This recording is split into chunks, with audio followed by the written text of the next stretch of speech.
If you're like most that watch this channel, you probably have created a home from secondhand and thrifted items, and the word luxury isn't one you'd choose to define your home. Or is it? Today, let's consider the hidden definition of luxury. If you've been following along for the last year, you know that my husband Matt and I have recently remodeled our 1960s kitchen into an English country-style kitchen.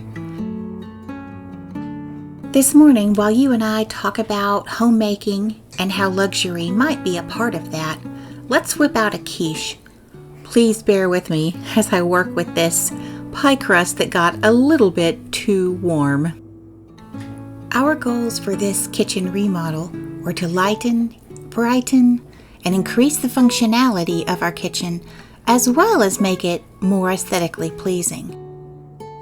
During the process, and especially once it was finished and we began using our kitchen, I came to realize that this space now felt very luxurious to me, and it took a little while to pin down exactly why that was.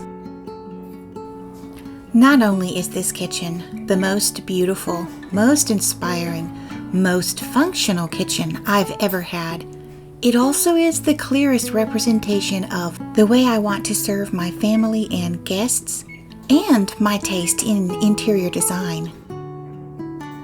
While the pie crust bakes for 15 minutes, let's gather the ingredients to make the filling for the quiche. As each stage of the remodeling process for the kitchen was completed, the excitement was building. Not only was I seeing something I had only imagined coming to fruition before my eyes, but we both were seeing a payoff with the savings in our budget and the careful consideration that we had put into the functionality of our kitchen. After working on this remodel for 14 months, it was wonderful to settle in and begin actually using our kitchen. As you may already have noticed, somehow I grabbed the salt off the stove and the salt out of the cabinet. In the process of painting the cabinets, we emptied every drawer and every cabinet, and before putting any of it back, everything was scrutinized pretty closely. Was it functional? Was it in good working order? Was it in the correct spot in the kitchen? The result of this careful evaluation meant that we had a number of things to donate, some worn out things to discard, and a list of things to purchase that would be more functional and would match the aesthetic of our kitchen. It was after this point that I made the comment to Matt one day, "Our kitchen feels luxurious," something I hadn't considered before. And to answer his question of why that is, I said, everything just works so smoothly. It seems that no matter what you're doing, cooking, baking, cleaning, crafting, everything is right to hand. Now, I know this was our goal in evaluating everything, but when you actually get into a room and it functions that way, it is surprising. And it just feels luxurious. Now let's take this aha moment and apply it to another room in the house, the living room. See that corner to the left with Grandpa's buffet? Once we remodeled the dining room and moved the buffet, that corner was oddly empty. My first solution was to put a wingback chair in that space. But this solitary chair was so far away from the rest of the seating that no one wanted to be isolated in that corner. Also, we are in the midst of remodeling another room in our house, and that room has quite a number of books, which meant that the pretty decor in these bookshelves would need to be moved somewhere else to house the extra books that we needed to move. Do you find that as the seasons change and your life changes, that you have to reassess the functionality of your home? I know I do.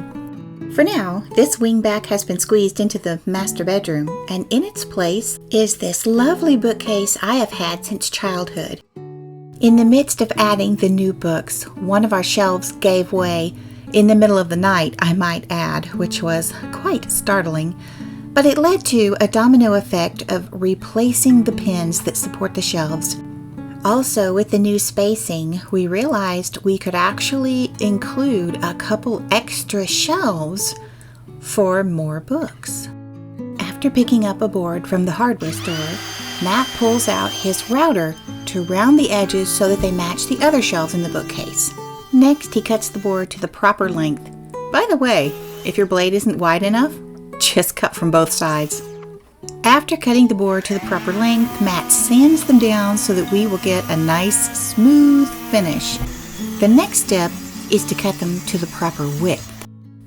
As we were working on this project, one day was warm and sunny. This break from the crisp spring weather was a perfect invitation to enjoy the spring flowers all around us. Could there be an area in your home, either small or large, that would benefit from being reconsidered for greater functionality? I encourage you, pick an area that is bothering you or that gets hard use and reevaluate. Is it working as well as it could be? What are some long-term or simple changes you could make to serve your family better? Sometimes this could be a simple project that takes 30 minutes, or, like ours, it could require a room shuffle. Sometimes doing a room shuffle like this does take a bit of thought and a good bit of elbow grease, but it is fun to see the results. With the shelves cut and sanded, ready to go, now we apply a coat of primer and then paint.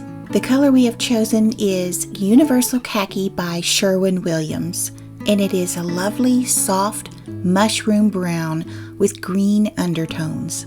Here are the new shelf brackets we'll be using to support the new shelves Matt has built. Some of the holes weren't drilled all the way open, so Matt widens them. It will be so nice to have 2 more shelves to hold books. It is such a blessing that Matt is able to make these shelves for us. With the shelves in place, Matt screws in the brackets for a little extra stability. Now, the fun part. It's time to load the shelves with books and add some decorations. Since we will be maximizing our bookshelf space to hold all of the new books we're bringing in, there won't be quite as many decorations in this shelf styling. But that's okay. These books are so pretty that they really can stand alone. Also, I like turning them in different directions, which gives more interest without having to use decor.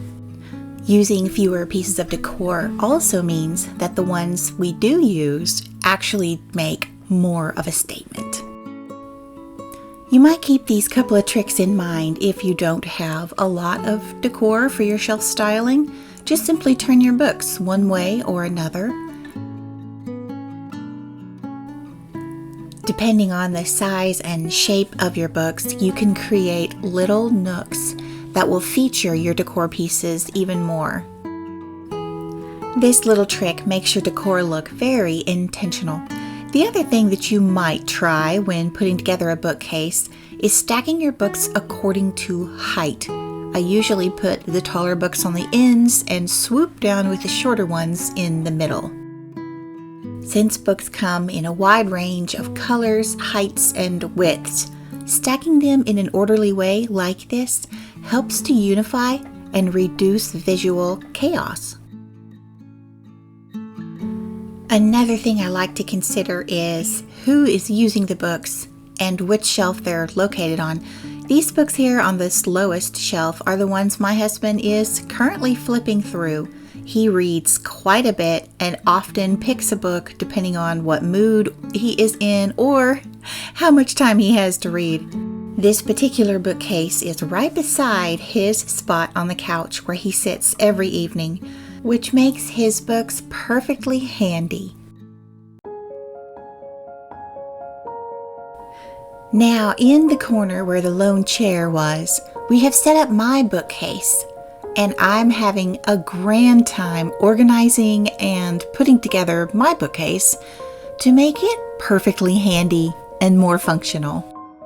For maximum functionality, I'm using this opportunity to purge my books and came out with a whole stack that I was able to sell at half-price books and earn 20 bucks. The top shelf holds fashion and style books. The second shelf holds general interior design books, books about tea, and some quilting books. The third shelf is the most fun. It holds my favorite English country style decorating books and a whole section on country kitchens. Having these delicious English country style decorating books and my general interior design books right here where I can reference them easily has been so much fun.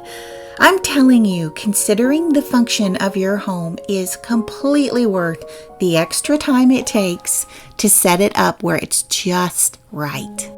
Now this underused corner of the living room has become so useful and beautiful.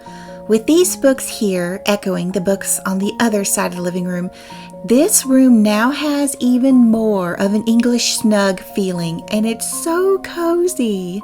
Another project for another day will be to set up the desk for correspondence. All those pretty thank you cards, stamps, and pins are so much fun to pick out and organize. Considering and reconsidering the function of our home is something I've been doing for years. Here's a clip from about 3 years ago. Look how far the living room has come. The purpose of today's visit, friend, was to provide some helpful tips and hopefully some inspiration to help you reconsider the function of your home. When everything has a place and it's in its place, it is very luxurious. Let me encourage you to pick somewhere in your house to start reconsidering the function. It doesn't have to be a big project like this one. It could just be a drawer in the kitchen. Little by little, large or small, as you begin increasing the functionality of your home by completing projects, you will be amazed how much more you enjoy your home, and it doesn't cost anything. In fact, if you're able to purge things and sell them, you may even come out ahead. Friend, if you have helpful tips for better home function, please share them in the description box below. And until next time, take care.